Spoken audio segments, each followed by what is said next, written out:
The right window treatments change everything: your sleep, your privacy, the way every room looks and feels. At Blinds.com, we've spent 30 years making it surprisingly simple to get exactly what your home needs. We've covered over 25 million windows and have 50,000 five-star reviews to prove we deliver. Whether you DIY it or want a pro to handle everything from measure to install, we have you covered. Real design professionals, free samples, zero pressure. Right now, get up to 45% off with minimum purchase, plus get a free professional measure at Blinds.com. Rules and restrictions apply.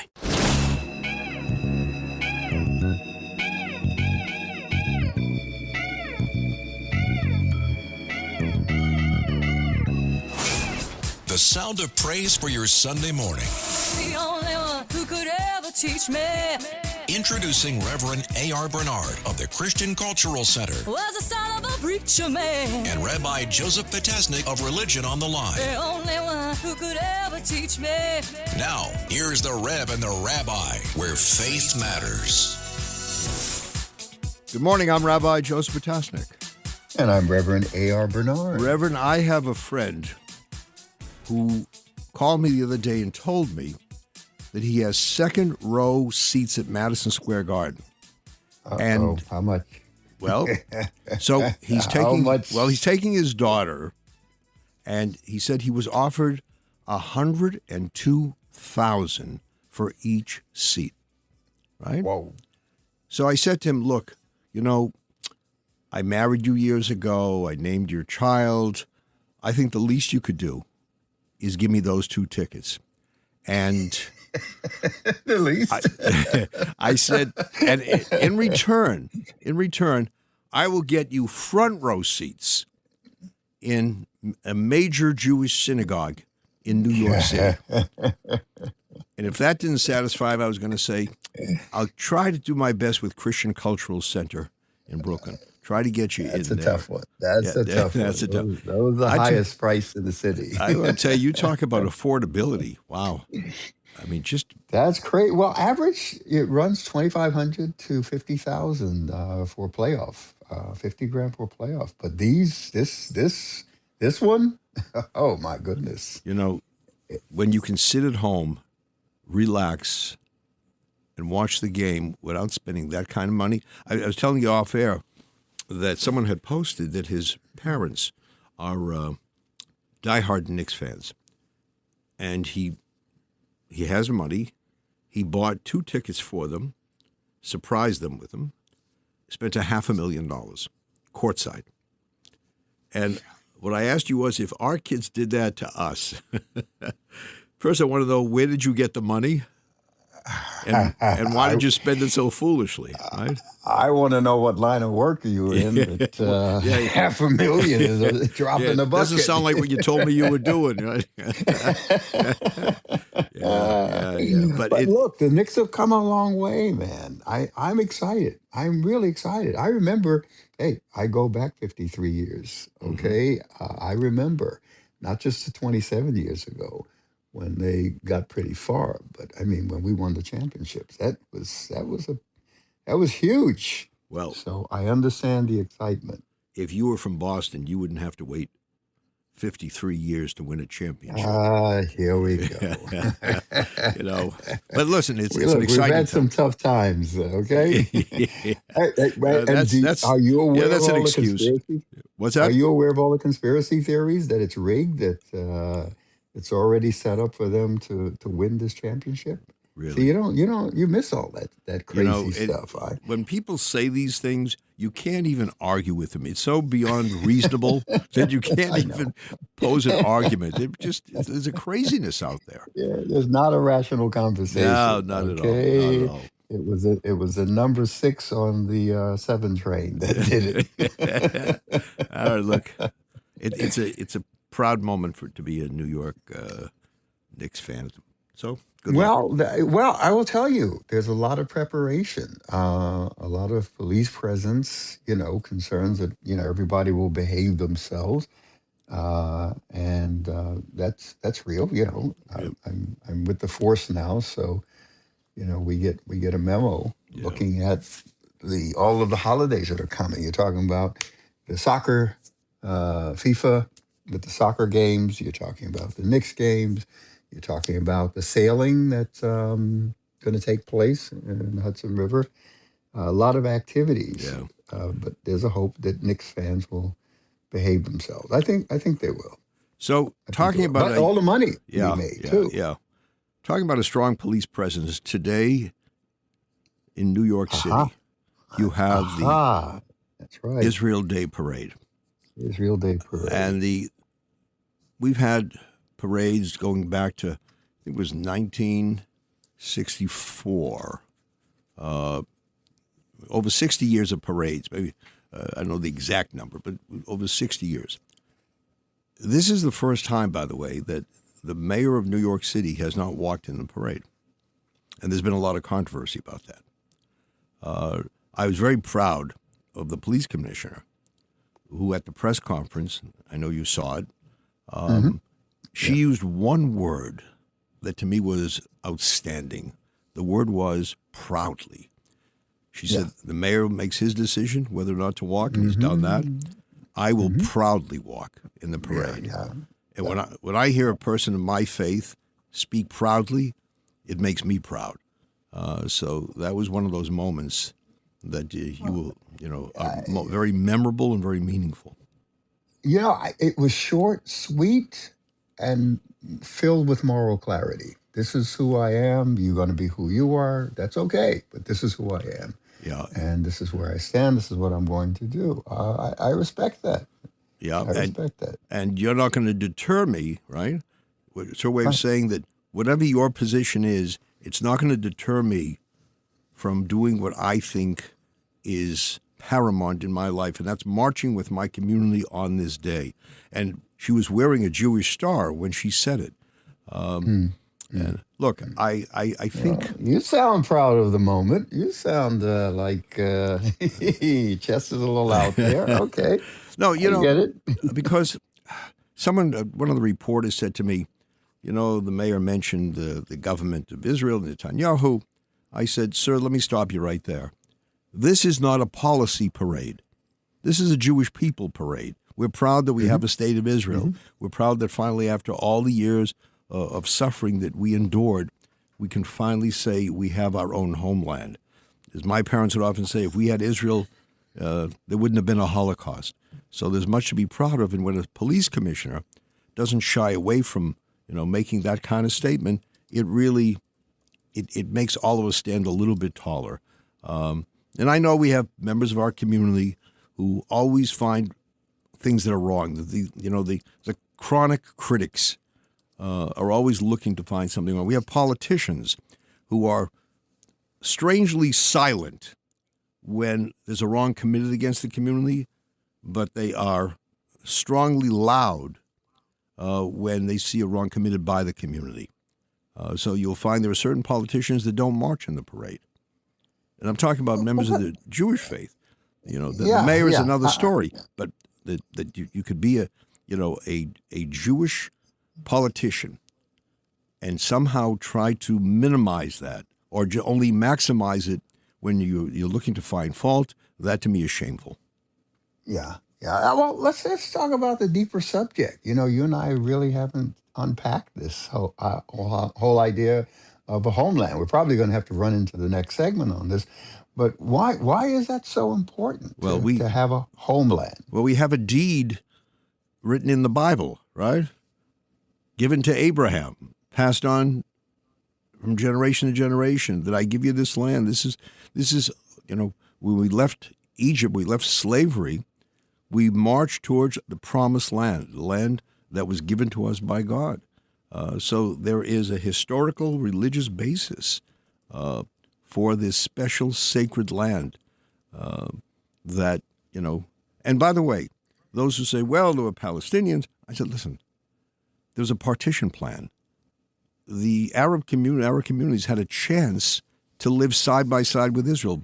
Israel accepted it. 1948. Arabs rejected it. And here we are today.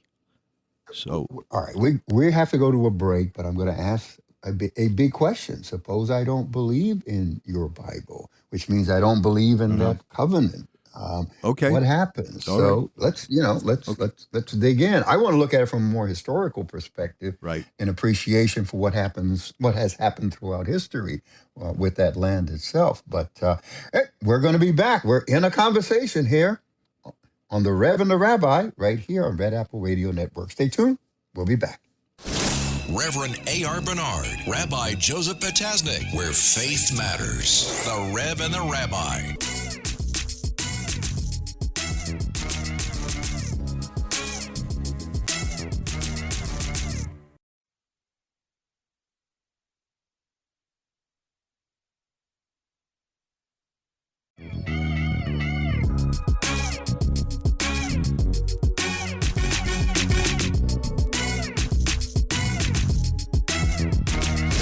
Where faith matters. The Rev and the Rabbi. Welcome back. I'm Rabbi Joseph Potasnik. And I'm Reverend A.R. Bernard. Reverend, before we took the break, I was talking about the biblical, deed that we have, and you mentioned, let's look at it from perspective of history. Suppose you don't accept the Bible. That's a fair question. Exactly. Not everybody don't uses the Bible as a source, even though this program is called the So Rev and the Rabbi. if I don't believe in the Bible, I don't believe in the covenant that you're claiming and the deed that you're claiming to the land. How do you, as a Jewish person, respond to that? Well, Israel, like other countries that have been created, have historical backgrounds. Jews have lived continuously in that area, and finally established a homeland. So, if you trace the line of history going back to the beginning, you can find a very strong vertical line where there's been a Jewish presence, and there's always been a desire to live in that country. So you can trace it through history. If you don't accept the Bible's proclamation, you can accept historical reality. We've had a claim on that land for a long time. And if you want to look at our prayer book, you see we always prayed for Israel. We always felt Jerusalem is the capital. But if you don't want to look at that, what people have lived there continuously? The Jewish people. Well, see, now you're talking my language. Look, I'm a Christian. I hold to the Bible. It's our source of faith, our rule of conduct, both the Hebrew Scriptures and the New Testament. And I agree and believe in that covenant. That's part of my faith. That's deeply rooted in who I am as an individual and my relationship with the Jewish community in the state of Israel.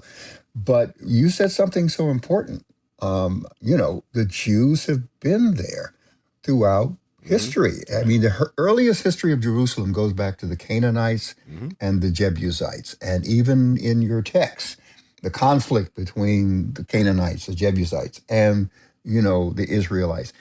Israelites settled there. That was the first identifiable group of people beyond the Canaanites who occupied Jerusalem. Of course, then the Babylonians took over, but you were still there in captivity. Right. Persians took over, but you were still there in captivity. Right. Then the Greeks, the Romans, the Byzantines, the Islamic Caliphates, the Crusaders, the Ottomans. But throughout all of that, there was the Jewish still presence. there. So for me, so for me, historical presence, all right, goes so far back beyond any dividing of land or conversation presented by any of the colonial empires, so whether it's the British Empire, your presence The there Ottoman goes Empire, all the way back. It goes all the way back. So, for me, historically, there is a particular right to the land. You don't hear enough of this conversation, with regard to it. So I do challenge, if someone doesn't believe in the Bible like we do, then all right, that's a fair question. But let's look at history. You know what Let's also look bothers at me, who's Rev? been present there. Pakistan was created the same year as Israel, carved out of India. I don't hear people asking, what right does Pakistan have to exist as a country? Yeah. Right? Yeah. It's always focused on the Jewish land, the Jewish people, the right of Israel to exist as a Jewish state, the right of so many other countries to exist as Muslim states, Muslim majority states, that's not questioned. But one Israel is also scrutinized. Why do you have to have your own land? You feel like you sound like you're being picked on there, Rabbi. Well, I don't know. I think there's You've been you want to talk singled about out. the historical record? There you go. You have a history of people who just cannot accept that Jews fought for their own piece of land, the size of New Jersey, right? Yeah. And by the way, when you go to Israel, you meet many Israeli Arabs who live there. You meet them in the hospitals, you meet them at the universities, you meet them in the hotels. They're part of the Israeli society. So when people use this word apartheid, it is slanderous. When you go there and you see what really is happening as opposed to what people tell you is happening. Now, the Palestinian issue has been a history of rejection by them. How many peace proposals have been given? And yet, always no. Every time, no. You pay a price when you keep saying no. Well, yeah. You get into the politics of it. Then you have those political organizations who look to exploit the situation. But in our last segment, we were just talking about the whole idea of a homeland as well, and why something like that is important. I mean, as an African American, right? Brought here, not knowing a place of origin, even in Africa. We've traced back to Western Africa and other things. But yeah, so what? We have to claim America as a homeland that may not necessarily fully agree that we should be present or equally a part of American society. So I understand the issues of identity that come into play when you have yourself rooted in the land. And historically, the land and rooted in the land was a big deal in the progression of human civilization. And when the mayor talks about he can't accept the land, he can't accept the government policy, well, let's take a look at America. What happens when you don't agree with the behavior of the founders of America? Do you not participate, in the American celebration and Independence Day, 250 years rather? Is that the position you take? There's got to be, there is a hypocrisy here where it's always Israel. It's like this Park Slope food co-op. 9 products from Israel. 9 and by the way, at many of those companies you have, Arabs working there. They're making a living working in those companies, and you have this group in Park Slope that said, no, we have to boycott.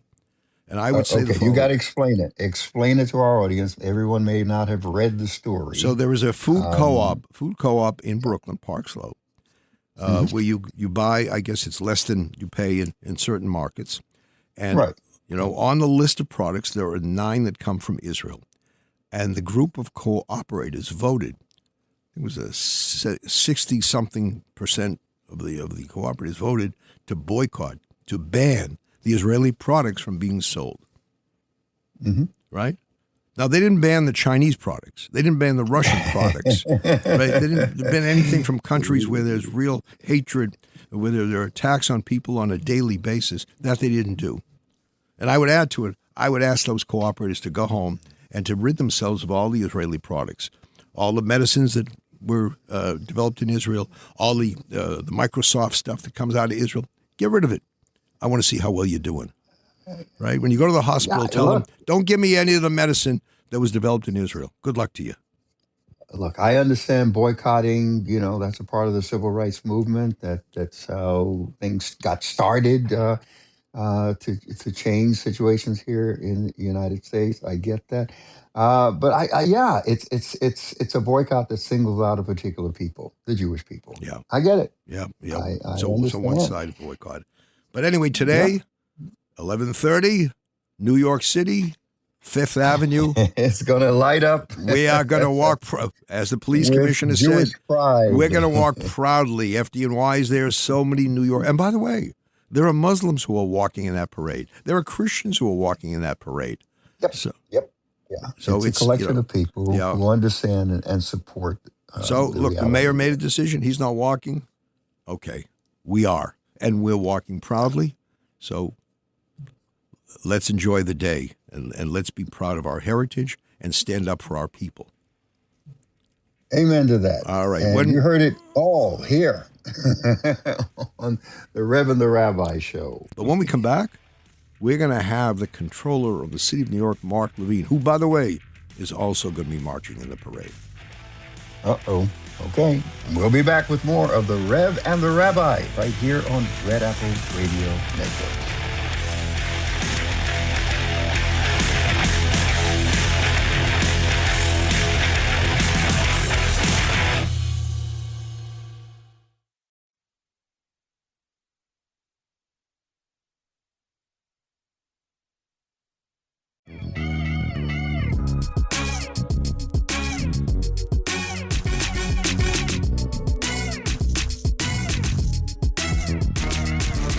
Reverend A.R. Bernard, Rabbi Joseph Potasnik, the Rev and the Rabbi. Welcome back. I'm Rabbi Joseph Potasnik. And I'm Reverend A.R. Bernard. Reverend, we are privileged once again to have a friend, Mark Levine, the 46th controller of the city of New York. Although I think he would admit that he's the controller in the city. When he gets home at night, his wife becomes the controller. So, you know, they share that title, different responsibilities, but the same title. Mark, always great having you with us. I'm definitely not king of the castle. Thank you. Great to be back with you, Reverend and Rabbi. Yeah. Thank you. Well, there's much to discuss. Let me ask you, and I don't understand the mentality, the disdain for people who are affluent, taunting people who have made it. How does that benefit the city of New York when many of these people have been great donors to a host of causes in the city, have employed people? Their names are on buildings and hospitals, universities. What do we gain by doing stuff like that? Well, look, as you know, Rabbi, we do have enormous inequality in society, and it's growing. And people, I think, rightly are upset and worried about that, especially when people with money can accumulate political power. So I think there are problems there that we as a society have to address. Right. I feel like the goal should be to eliminate poverty, and that, if, for example, in New York City, if we had all the wealthy people leave, we would not be better off. We would simply have lower tax base that would ultimately mean less money for schools and parks and social programs. So I think my goal is to have the city thrive, to have it be diverse economically, from people who are working class up to yes, including people who are wealthy, because that's important to our economy. And in the process, have a government which helps create opportunity for everybody so that we can start to tackle inequality. That's my view. That's a healthy approach. Yeah. Rev? No, I just love the idea that you're taking that kind of approach, because there is attack on approaches that seek to bring that kind of equity. Do you get pushback? Oh, I get hit left, right, and center. If you are unfortunate enough to spend any time on social media, you will see it. But look, I think there's an important place for the perspective that says it's urgent that we support people who are struggling in the city, people who are struggling to pay rent, people who are struggling to provide for their families, and also acknowledging that to do that, we need a strong economy in New York City, that those things go hand in hand, because a strong economy throws off enough tax revenue, generates enough tax revenue to actually invest in people, invest in schools and after-school programs and job training and public health programs and all the things that we need to have more equity in society. So for me, those things go hand in hand. And sure, there's people who on one side only want to focus on economic growth, and there's people on the other side who I think don't care enough about economic growth and only want to focus on investing in programs. And I think that we need both. So that requires a very mature conversation of people sitting down talking to both sides or bringing them together and saying, look, the goal is the same. We want New York City to be an outstanding city that has opportunities for everyone. How we get there, we can differ with, but let's not demean the other person. And I think you guys will have to tell me if that was how the culture was when you guys were coming up. But man, today it just feels like the demonization, the polarization, and the way we tear people down for having views that are only slightly different from ours. It is so unhealthy for society, and it's chasing good people out of politics, and it's making it more difficult to solve problems. And look, I am all for intense policy disagreements. These are high stakes issues. They're complicated. We shouldn't agree on everything, right. But we should go after ideas and not people. Mm-hmm. And the way we're tearing people down simply for disagreeing with us, it's really, really, really disappointing. Social media doesn't help. Yeah. Terrible. Affordability in New York City is not simply an economic issue. It's structural, right? It's a structural question. Who gets to live in the city? Who can remain in it? And what kind of social diversity and civic life the city can sustain over time? Housing seems to be the central pressure point. How do you respond to that? Well, this is the worst affordability crisis New York City's ever faced, and it is driven by housing. Rents are out of control. The median rent now in Manhattan is well over $5,000 a month. This is unprecedented. It's only slightly better in the other boroughs. And it's at this point not just pushing out low-income families, it's pushing out a bus driver or a social worker or a nurse who cannot afford those salaries, certainly not if they have a child or two. It's also, by the way, probably contributing to our falling birth rate, et cetera. So this has terrible implications for the future of the city. And I think what you said, or at least implied, Rev, is right, that this is, when you said it was structural, this is partly the result of policies that, among other things, have meant we haven't built a lot of housing in New York City. And, when you have a shortage of something and there's a lot of demand, the price goes up. And to get out of it, we can also have better policies. We can make it easier to build. And I'd say on that, there's a little bit of good news, because over the last year or two, we actually really have brought about some major changes to the rules for where you can build, the zoning code. You probably remember this legislation called City of Yes that updated our zoning code to make it easier to build. Right. And there were some questions on the ballot last November, you might remember, that also will help make it easier to update zoning. And so we actually now have the potential to build a lot more. What is missing now is financing to do that. And I think we might have spoken about this briefly when I was on last time, but if you see a vacant lot in your neighborhood and you hear, oh yeah, they're going to build affordable housing there, and you see it stay vacant for a year and 2 years and 3 years and 4 years, and you wonder why is it taking so long? It's probably because they're waiting for financing. We just don't have enough. And it kills projects. And so my office is doing something about it. We announced that we're going to invest $4 billion in city pension money in building and preserving housing all over New York City. This will be a game change, because it's going to help solve what is, I believe, the biggest problem now, which is lack of financing in New York City. Wow. For housing. And you're the city controller. What is the relationship with the state? Because it's not just the city. The state and the city have to work together around affordable housing. We have a major project that we've been working on, and it took us 8 years just to get all the approvals. But there has to be that cooperation, correct? Yes. Well, first of all, Rev, the fact that it took you 8 years to get the approvals is itself a That's scandal. another problem. Yeah. And this really it's killing the housing industry in New York. The time and cost just of getting approvals, and that's something else we have to fix as well. I have a great partner in the state comptroller, Tom DiNapoli, who is a friend and doing a great job and cares deeply about financing affordable housing. Did you two know, by the way, that he's a regular Sunday listener of this show? Yes. Now you know. Yeah. And we got it. And we tell him that Mark Levine, did you know that Mark Levine is a regular Sunday listener of this show. There you So go. don't make us look good on On this the one, air. Mark. On the air. Controller, we're going to have to, we're going to have to take a break. But when we come back, I'd like to circle back around what you said. It's about affordability because it's workforce sustainability. We're talking about essential workers like teachers, nurses, transit workers, sanitation staff, hospital employees who can't afford, who are struggling to live in the city. So we're talking about middle class affordability. When we come back, we've got to take a break. We'll be back with more of the Rev and the Rabbi right here on Red Apple Radio Networks.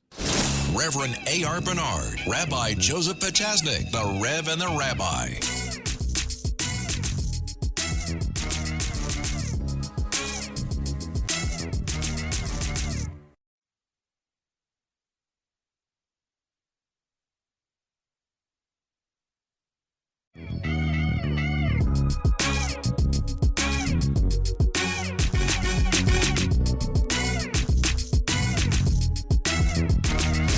Where faith matters. The Rev and the Rabbi. Welcome back. I'm Rabbi Joseph Potasnik. And I'm Reverend A.R. Bernard. And we're talking to the 46th Controller of the City of New York, the Honorable Mark Levine. Rev, you have a question for me? Yes. Yeah. An important point because even when I think about our project, we're doing AMIs that go up to $100,000 a year in annual household income. AMI means, area median income, but the household income ranges. So when we think about affordable housing, we usually think about, poor and working class, low income, but we're talking about middle income workforce who are struggling to pay the rent. And if they try to get something outside of the city, it's still the commute and it affects the quality of life. So respond to the idea that we have essential workers now who are struggling to live near their workplaces here in the city. Yeah, Reverend, we need to support people who are at every level of the income ladder. Certainly someone making a minimum wage is struggling and in danger of homelessness. And so we need affordable housing that works for them. But it's not only the lowest income families anymore because housing's just gotten so insanely expensive that even a family making $100,000 a year, especially if they have a kid or two, they can't afford market rate housing in New York City, or certainly not in most neighborhoods. And we're losing those families. They're leaving. It's a very common pattern now that New Yorkers, when they hit their 30s, if they have kids, they leave the city. And it's in part because of the impossibility of finding housing they can afford. So you are referencing what was known as workforce housing, which is it's still considered affordable because it has income targets and it has some subsidy usually from the city or the state. But it is a place where a bus driver or a social worker or a nurse or a teacher can afford to live. A lot of times what happens to folks at those levels of incomes is they feel like they're stuck in what they call the donut hole, which is they look at affordable housing online and they make too much for that. And then they look at market rate apartments and they don't make enough to afford those. Enough of that. And so they feel like they're just stuck in the middle or the donut hole. And what you're doing in your project, which sounds wonderful, is serving those people who are getting left out. And we need more projects like that.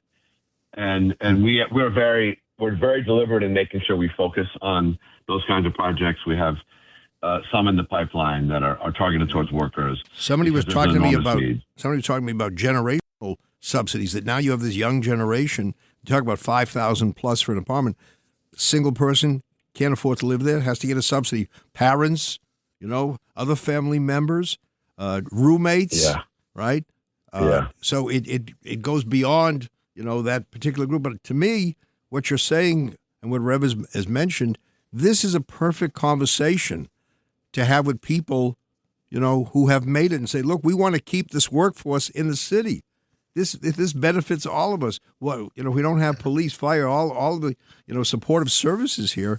How do we make it as a city? That's a conversation rather than disdain for those who have made it. Yeah. Absolutely. This is economic development, right? You Right. you need Right. your staff, your workers, your employees to live here. If you run a restaurant in the West Village and the only housing your employees can afford is on Long Island or Pennsylvania, you got a problem for your business. Yeah. Right. Also true if you're running J.P. Morgan Chase, right? You need a place for workers at all income levels to be able to live.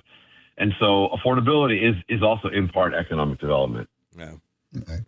And there's a policy tension, controller, between growth versus access, because you want to ensure growth, but you want to ensure that the growth doesn't unintentionally narrow access to the city because you can't afford to live here. Um, Tell us about navigating that tension. I mean, this has been the cycle that's kind of plagued New York City for generations, where if we're doing well economically and growing, then housing gets too expensive. The alternative is the 1970s, where we have an economic bust, and it gets more affordable. But we solved the affordability crisis in the 70s, but we don't want that trade-off. The We only lose the way quality of you life. can, exactly. The only way you can solve this conundrum and have growth and a prosperous economy without it being an affordability disaster is if you are adding supply to housing. And if you look at like the early parts of the 20th century in New York City, there are single years where we added 100,000 apartments, which sounds remarkable. Now it's more like 25,000 apartments a year, maybe 6,500, which are affordable.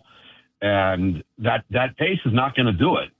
We probably need 500,000 new homes in New York City if you look at just the population and the demand and how many young people need housing and et cetera.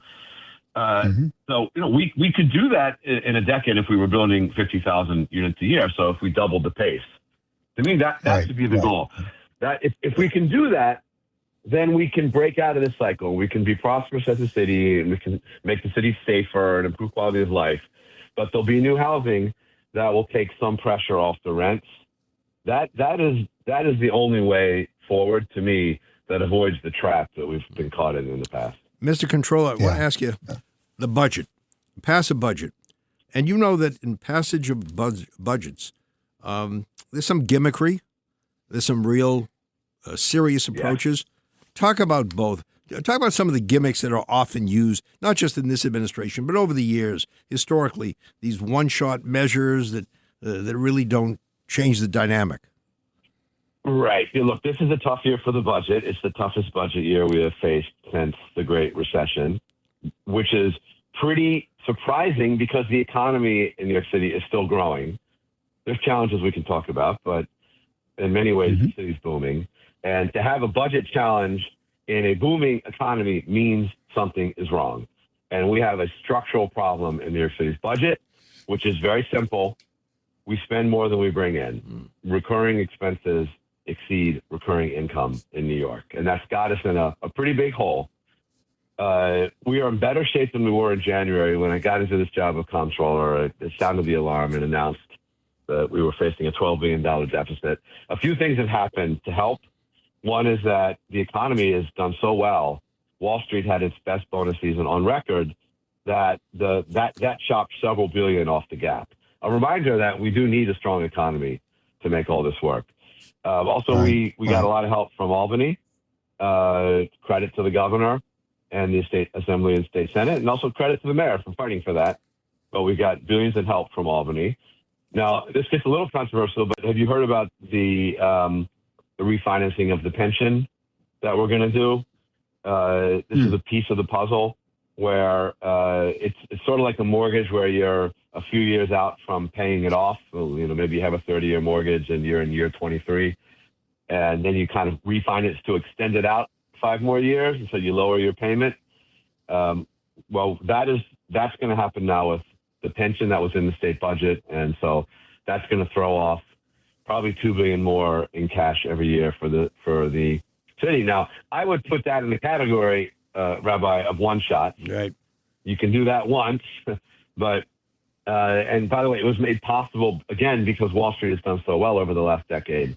that we were overfunded slightly, or we were well enough funded. All this is good. Also, the mayor has identified goals to find savings in the budget, or efficiencies, I think would be the word, and we support that. We want to make sure those actually happen. Some of them haven't been specified, but good for the mayor for putting those goals out there. But then there's the last piece you referred to, Rabbi, which is the one shots. And there's also a few billion of measures in there that you can do once.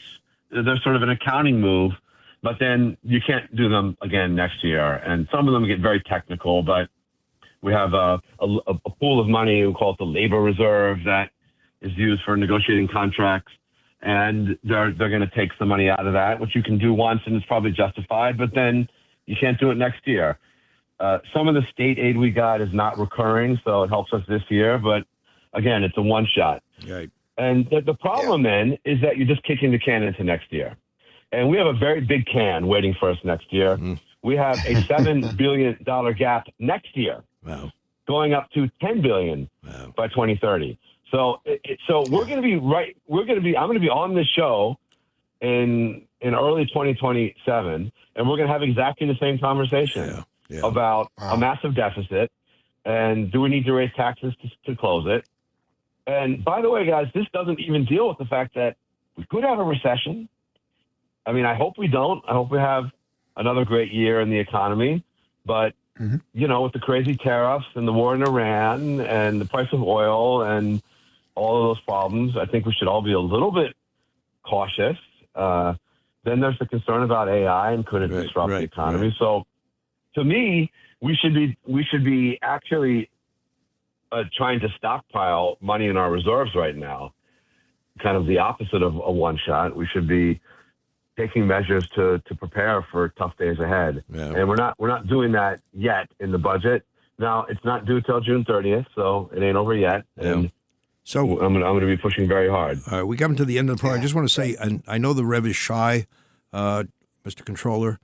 Would you have those 2 extra tickets for the Knicks game? That, you know, because you said you always want to help us out in any way you can and be there for us. You know, just unfortunately, it's on Shabbat, Rabbi, so me and the Rev are going to go. But good defense. You want to talk about affordability of those tickets? That's a whole nother conversation. That's a whole other conversation. By the way, Rev, thank you for being on the program. Rev, do you know the Controller majored in physics when he was in college? Oh, boy. That's the one subject we all avoided. Stay away from physics. Wow, that's great. All right. Thank you. Thank you for being on the program. And thank you, our listeners, for joining us on another Sunday this day with the Israel Parade, a celebration of a people and a journey. And before I close, Rabbi, I got to give a shout out. My granddaughter, Ashley, graduated from law school. I was proud to be there with her. And it happened to be Congratulations. Truro Law School. A great school. Yep. One of your peeps. Oh, that's wonderful. Yeah. Well, we need more lawyers.